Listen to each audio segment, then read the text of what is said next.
एक बात से मैं आपको होशियार करूंगा कि फिरका परस्त लोग, सांप्रदायिक लोग, उनके पेट में बड़ी ऐठन है कि साहब अकलियतों के दरमियान में इरा दलितर बस्तीरा तो लड़का बीए पास कर गया मियां। कभी कभी होता है क्या कि गरीब का बेटा अच्छा कपड़ा पहनता है तो अमीर के बदन पर नोचनी होती है ना, कि भदवार बेटा मियां एकदम गाड़ी किने ले है ना, एकदम कपड़ा पीने पे रहा तो कुछ बरकाला लोगों बदन नोचनी है जा, होता है कि नहीं जी। तो ठीक उस तरह से एमआईएम जो पार्टी पैदा हुई है और एमआईएम के लोग जो जीत के गए हैं, बड़ी सब पार्टी के बदन में ऐसी नोचनी हो गई है।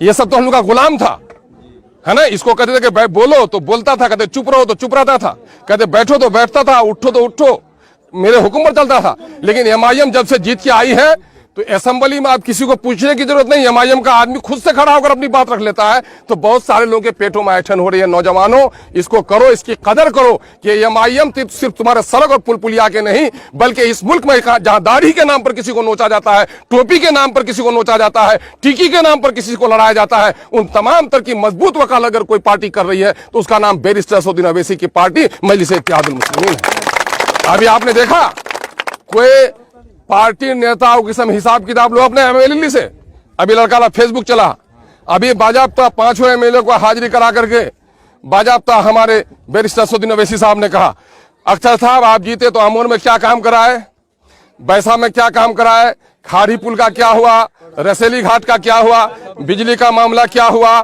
है ना, वहां पर तो ये हिसाब लेता है। तो बैरिस्टर असदुद्दीन ओवैसी 2000 दूर जो बैठा हुआ है उसका बेटा और भतीजा है, एमएलए एमपी बनने नहीं आएगा।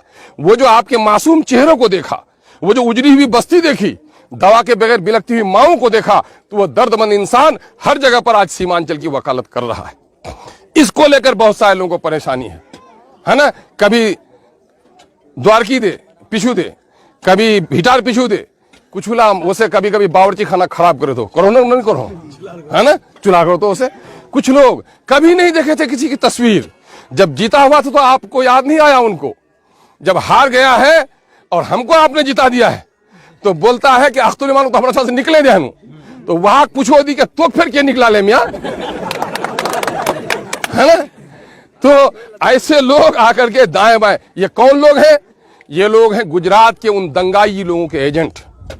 क्या अमोर बैसा के लोगों, बाबरी मस्जिद को तोड़ने वाले और गुजरात में माओ बहनों की इज्जत लूटने वाला कोई एजेंट हमारी बस्ती में इज्जत के साथ आ सकता है?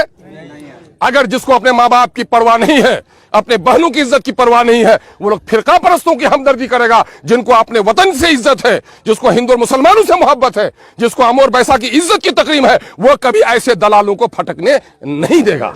आज की भैया, आज ऐसा गठबंधन है, नया गठबंधन, कमन कमन गठबंधन है, ये जदयू और कांग्रेस गठबंधन है, वहां समझ लो भाजपा गठबंधन है, इला सबला गठबंधन परेशान है कि हमरा अनार मुरारे की करो अख्तुल ईमान अब तक रोशनी जले दिया कि हंजार मुश्किल हो जाए। तो नौजवानों इससे होशियार होना पड़ेगा, थोड़ी थोड़ी बातों से तुनुक मिजाजी।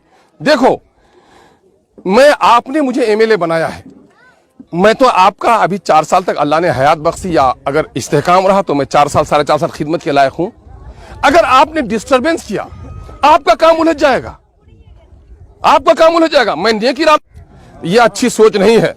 तुम दावे के साथ कहो जिसने तुम्हारा पैसा लूटा है अख्तरुल ईमान तुम्हारे पैसे लौटाने की कोशिश करेगा इंशाअल्लाह। हिम्मत पैदा करो, और जब तक हिम्मत पैदा नहीं करोगे, सच्चाई में अल्लाह ने ताकत दी है। मैंने ये कहा है कि लकवा जिस बूढ़ा को हो गया है, वो बूढ़ा भी रात को पेशाब करने के लिए उठता है, हरचंद वो दौड़ नहीं सकता, किसी पर डंडा नहीं चला सकता है, लेकिन खांसता है तो उसके खांसी से हथियारबंद डाकू रास्ता बदल देता है कि मैं बसीरत लोग जगह हुआ है। तो जब सच्चाई में ये ताकत अल्लाह ने दी है, तो सच्चाई में ये ताकत दी है, तो सच्चाई का आप लोग इस्तेमाल कीजिए, जालिम को जालिम कहिए और रिश्वत के खिलाफ, जुल्म के खिलाफ आवाज उठाइए।